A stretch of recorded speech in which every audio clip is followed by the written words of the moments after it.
C'est ici, à Montmagny, que se tiendra le prochain congrès de la Fédération Histoire Québec. Montmagny, c'est en Chaudière-Appalaches, à 1 heure à l'est de Québec. L'histoire de Montmagny, qui a plus de 375 ans, a profondément été marquée par la présence du fleuve Saint-Laurent. En fait, le fleuve a influencé les mœurs et la culture des gens d'ici.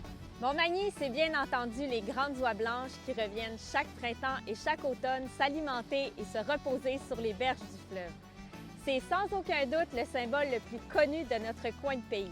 Mais Montmagny, c'est aussi le canot à glace, une tradition liée aux échanges avec l'archipel de l'île aux Grues et qui fait aujourd'hui partie de notre patrimoine immatériel. Montmagny possède un riche héritage maritime, comme Joe Lachance, un canotier et un marin émérite, un constructeur renommé d'embarcations et un légendaire guide de chasse et de pêche.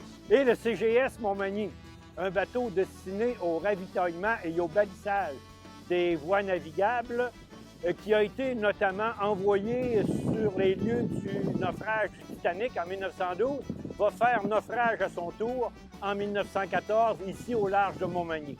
Montmagny, c'est également la pêche, plus particulièrement la pêche à l'esturgeon noir, un autre élément de notre patrimoine vivant que perpétue la famille Lachance. Montmagny, c'est les oies, le canot à glace, la pêche, l'histoire de nos navires et de nos capitaines et bien d'autres choses encore. Nous vous invitons donc à venir en apprendre davantage au sujet de Montmagny, son histoire et ses gens lors du 59e congrès de la Fédération Histoire Québec les 30, 31 mai et 1er juin 2025. Et c'est près du fleuve que nous vous donnons rendez-vous.